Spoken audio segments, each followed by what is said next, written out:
PECS politico के सभी दर्शकों को मेरा प्रणाम। मैं हूं निखिल। मेरे साथ जो फ्रेम में देख रहे हैं वरिष्ठ पत्रकार सुरेश व्यास हैं। एक खास मकसद है सुरेश सर आज आपसे मिलने का। उससे पहले संदर्भ मैं अपने सभी दर्शकों को बता दूं कि अभी हाल ही में कुछ दिनों पहले आपने देखा होगा कि बाड़मेर में एक जय हिंद यात्रा हुई जिसमें तमाम कांग्रेस के बड़े नेता थे, जिसमें पूर्व मुख्यमंत्री अशोक गहलोत, रंधावा से लेकर सचिन पायलट और तमाम लोग थे। उस दौरान जो मुख्य धारा की मीडिया है और जो सोशल मीडिया है उसमें तीन नाम प्रमुखता से उस पूरी मीडिया में रहे और एक नाम जो हमने कहा था, हरीश चौधरी, कांग्रेस के दो पूर्व विधायक और कांग्रेस से निष्कासित अमीन खान और मेवाराम जैन। ये तीनों नाम बड़ी सुर्खियों में रहे और उस बीच अशोक गहलोत का एक बयान जो उन्होंने कहा था कि अब्दुल हादी और अमीन खान इस सरहद के दो बड़े नेता हैं। खैर, मैं उस पर जाता हूं कि एक हंगामा हुआ जिसको आपने तमाम लोगों ने पढ़ा होगा और देखा होगा। वो ये था कि जब तमाम लोग उत्तरलाई एयरबेस पर आ रहे थे और वहां बाहर उत्तरलाई के बाहर जो एक ओवरब्रिज है उस ओवरब्रिज के नीचे अमीन खान और मेवाराम जैन के समर्थक खड़े हो गए थे और वो अशोक गहलोत से मिलना चाहते थे, उनका स्वागत करना चाहते थे। एक तरफ से ये भी दबाव था कि अशोक गहलोत एक बार सुने और इन दोनों नेताओं को वापस कांग्रेस में ले लें।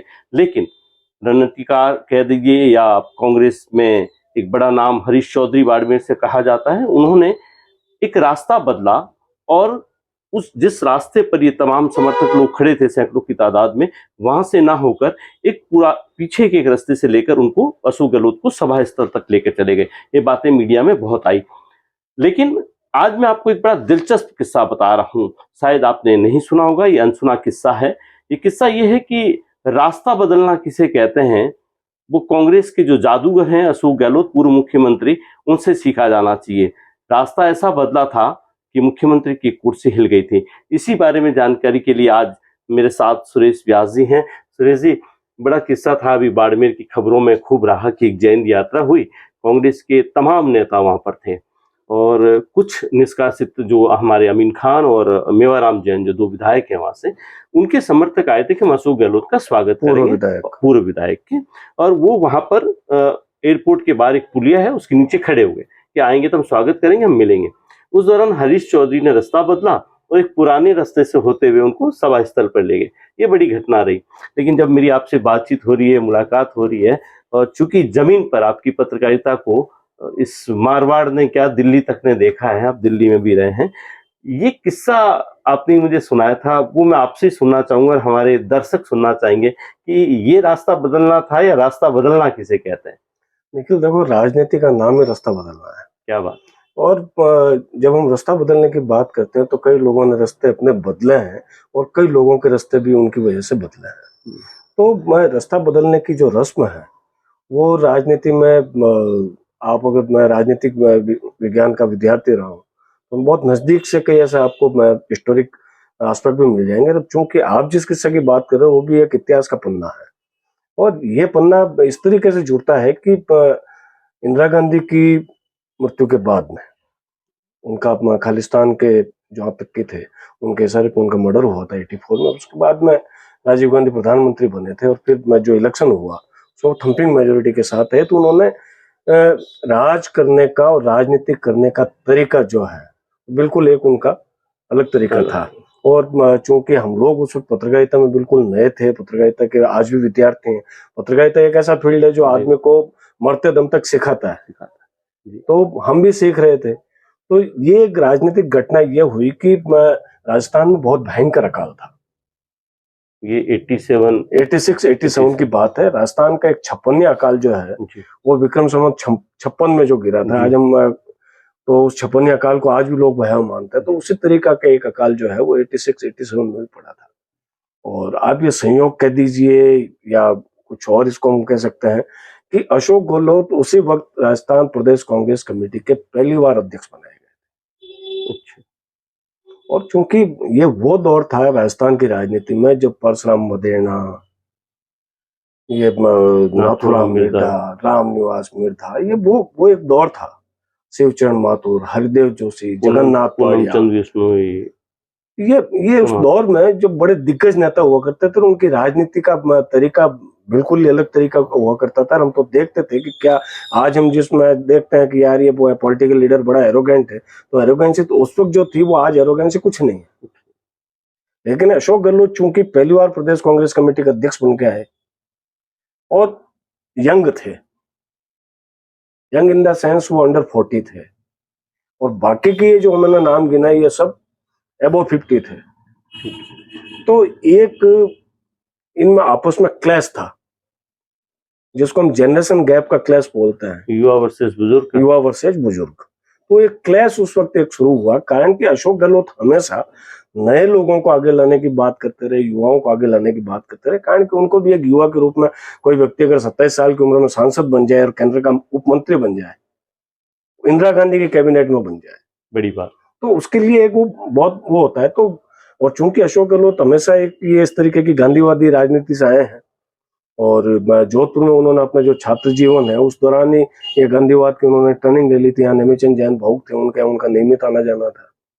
तो खैर अशोक गहलोत प्रदेश कांग्रेस कमेटी का अध्यक्ष बन के आए, और शुरुआत में उनकी इन बुजुर्ग नेताओं से तसल होना शुरू हो गई। अशोक गहलोत चूंकि राजनीति के नए खिलाड़ी थे, उनको ये नहीं पता था कि राजनीति में कहे गए शब्दों का क्या अर्थ कब और कैसे निकाल लिया जाएगा।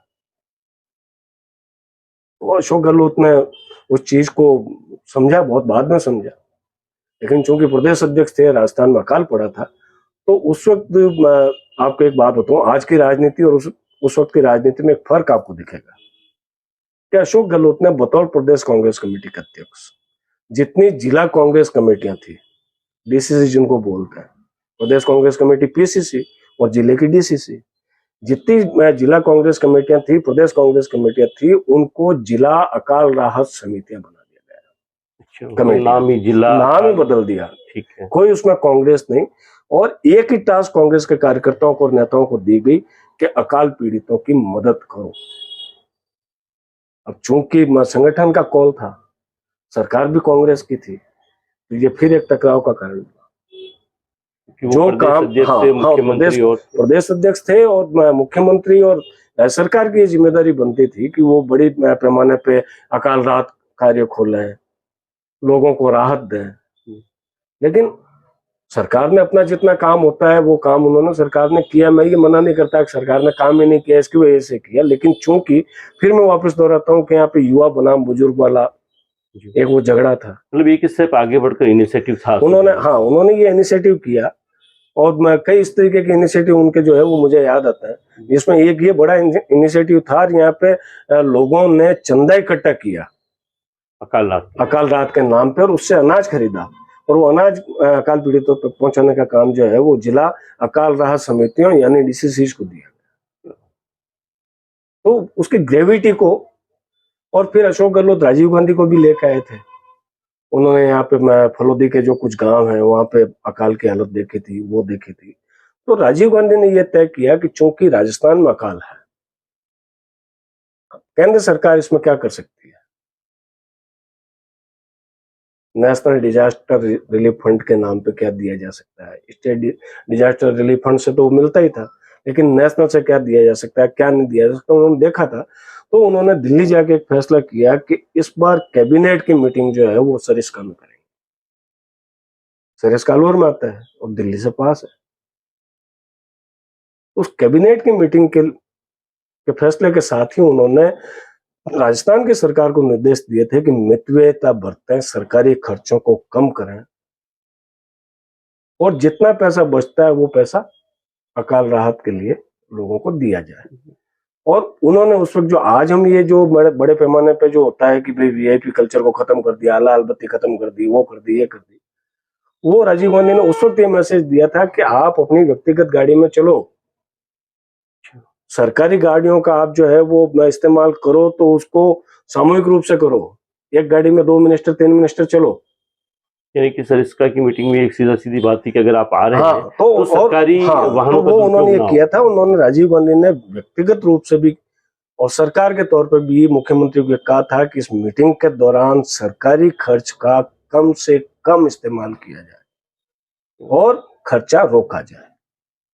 लेकिन चूंकि वो दौर ऐसा था कि एक लाल बत्ती का जो खुमार होता है, चाहे वो पक्ष के नेता हो चाहे विपक्ष के नेता हो, उनको बड़ा खुमार रहता था लाल बत्ती का। एम्बेसडर गाड़ियां हुआ करती थी, तो आजकल एम्बेसडर तो कहीं दिखती नहीं है, प्राइम गाड़ियां हुआ करती थी। चीफ मिनिस्टर और मिनिस्टर उसमें चला करते थे, और जिसके पास में कलेक्ट्रेट में, कलेक्टर के पास में होती थी, एसपी के पास होती थी एम्बेसडर गाड़ी, बाकी एम्बेसडर गाड़ी तो सेठों की गाड़ी थी, बड़े लोगों की गाड़ी थी, मंत्रियों की गाड़ी थी। तो उन्होंने कहा, अशोक गहलोत ने उस चीज को नोट किया कि नहीं, सही बात है। और अशोक गहलोत ने भी अपनी तय ये कहा ही होगा सरकार को, अपन कयास लगा सकते हैं कि भाई प्रधानमंत्री जी ने, और वो चूंकि उस वक्त कांग्रेस के अध्यक्ष भी थे राजीव गांधी, अशोक गहलोत, राजीव गांधी भी है, अखिल भारतीय कांग्रेस कमेटी के अध्यक्ष भी थे, अध्यक्ष। प्रधानमंत्री भी थे। ठीक है। तो अशोक गहलोत ने हो सकता है सरकार से भी बात की हो।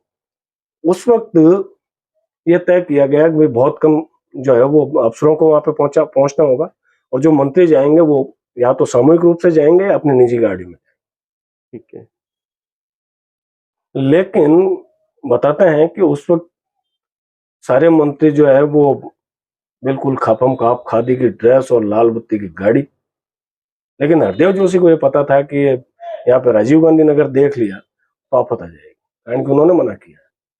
और चूंकि गांधी नेहरू परिवार का शुरू में कांग्रेस पे एक इतना वो वर्चस्व रहा है कि उनकी कई भी बात, आला कमान जिसको कहते हैं, तो आला कमान क्या होता है, वो आला कमान तो गांधी नेहरू परिवार का ही है, आज भी देखते हैं। बिल्कुल। तो उनको भी लगा कि है, तो उन्होंने क्या किया कि जहाँ हरदेव जोशी तब मुख्यमंत्री थे, तो उन्होंने क्या किया कि एक ऐसी जगह पे गाड़ियां पार्क करवाई जहाँ पे राजीव गांधी की नजर नहीं पड़े, या जिस रास्ते से राजीव गांधी नहीं आने वाले हों। नहीं आने वाले। ठीक है। तो अब इस बात को लेके बड़ा वो हुआ।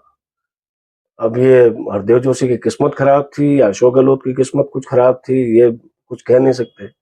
लेकिन हुआ क्योंकि, और उसमें एक चीज और थी, राजीव गांधी खुद ड्राइव करके दिल्ली से सिरिस्क आने वाले थे।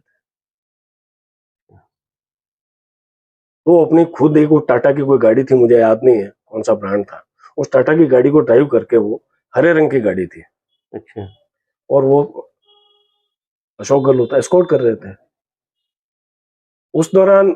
अब ये कोई चीज राजनीति में, मैंने कहा ना, रास्ता बदलना ही राजनीति का नाम किस्सा है। यूं का यूं सुनाइएगा जैसे आपने हाँ, सुनाया था कि तो अशोक हाँ, गहलोत की इंटेलिजेंस वहां क्या हाँ, काम आ गई। वो नहीं, अशोक गहलोत की इंटेलिजेंस, मैं ये कह रहा हूँ कि अशोक गहलोत की इंटेलिजेंस थी या हो गई। जी। जो वहां पे ट्रैफिक पुलिस कर्मचारी जो खड़ा था, उसने जो कारकेड था, उस कारकेड को जैसे इशारा यूं करना था, उसने इशारा यूं कर दिया। अब वो किसके इशारे पे किया या क्या किया, वो रास्ता क्यों बदला, लेकिन रास्ता बदल गया। लोग ये कहते हैं कि अशोक गहलोत की चूंकि हरदेव जोशी से इस बात को लेकर टसल थी, तो उन्होंने जानबूझ के रास्ता बदल दिया। लेकिन प्रधानमंत्री का रास्ता बदलना तो बड़ी बात होती है। आएगा उसी पे ट्रैफिक का जो सिपाही था, उसने क्यों सिग्नल दिया, तो वो उस रास्ते से गए और उन्होंने वो लाल बत्ती की गाड़ियां दी। राजीव गांधी का तो बिल्कुल मूड जो है वो अप से डाउन, डाउन से अप। दिमाग खटक गया, कहने के बावजूद नहीं खटका, और दिमाग ऐसा खटका कि what is this, what hell is going here. ये उनके शब्द थे, ये उनके शब्द थे। खैर, मीटिंग हुई। उन्होंने मीटिंग में बताते हैं कि हरदेव जोशी को बुरी तरीके से इस बात के लिए उनको डांटा, एक तरीके से नाराजगी जाहिर की सारे लोगों के सामने। तो चूंकि उस वक्त के नेताओं का जमीर हुआ करता था, तो वो शायद दिल पे ले ली हरदेव जोशी ने। तो उस बैठक के बाद में जो लंच था, उस लंच में हरदेव जोशी नहीं पहुंचे, अपनी नाराजगी दिखाते हुए। उस वक्त अशोक गहलोत ने शायद ये कहा कि पीएम सर, सीएम सर नहीं है, मैं देखता हूं। राजीव गांधी ने कहा, need not to see, I know why he is not here. Okay. उसके बाद में मीटिंग खत्म हो गई, राजीव गांधी और वो अपने रास्ते, ये अपने रास्ते। लेकिन नतीजा ये हुआ कि दिल्ली जाते ही बहुत स्टर्न और एक बहुत सख्त फैसला राजीव गांधी ने लिया, और एक मैसेज किया गया हरदेव जोशी को, आप इस्तीफा। अच्छा। और हरदेव जोशी को इस्तीफा देना पड़ा। तो ये रास्ता बदलने की, जो रास्ता बदलने की बात कर रहे हो, वो हरीश चौधरी भी अशोक गहलोत के ही चेले हैं। अशोक गहलोत के ही चेलों ने उनको, मैं यहाँ पे जोधपुर विश्वविद्यालय छात्र संघ का चुनाव लड़वाया था। लेकिन इस पे बाद में बात करेंगे कि अब वो चेला गुरु से खिलाफत कर रहा है, वो एक अलग वो चीज एक है। राजनीति हो लेकिन सकती है। लेकिन ये जो बड़ा रास्ता एक सरिस्का में 86-87 के दौरान जो अशोक गहलोत पे नाम आता है कि उन्होंने रास्ता बदला, उसमें सीएम की कुर्सी और चली गई। सीएम की कुर्सी चली गई, और आज जब अशोक गहलोत के सितारे गर्दिश में है, उस वक्त उनके चेले ने रास्ता बदला और उनके समर्थकों को उनसे नहीं मिलने दिया। तो राजनीति में रास्ता बदलना राजनीति का नाम है। आप रास्ता अगर नहीं बदलेंगे, और आपका रास्ता अगर किसी को पता है, तो आपको राजनीति कौन करने देगा? देखिए, रास्ता बदलने की बात थी क्योंकि ये बाड़मेर में बड़ा चर्चा में रहा था, तो मैं जब सुरेश जी से मिल रहा था तो ये किस्सा इन्होंने मुझे बताया, तो मुझे लगा कि रास्ता बदलने का एक किस्सा जरूर दर्शकों के साथ शेयर करना चाहिए। तो रास्ता यूं बदले जाते हैं जहां कुर्सियां हिल जाती हैं। ऐसे कई किस्से सुनाऊंगा आपको सुरेश जी के साथ अगली कड़ी में। नमस्कार।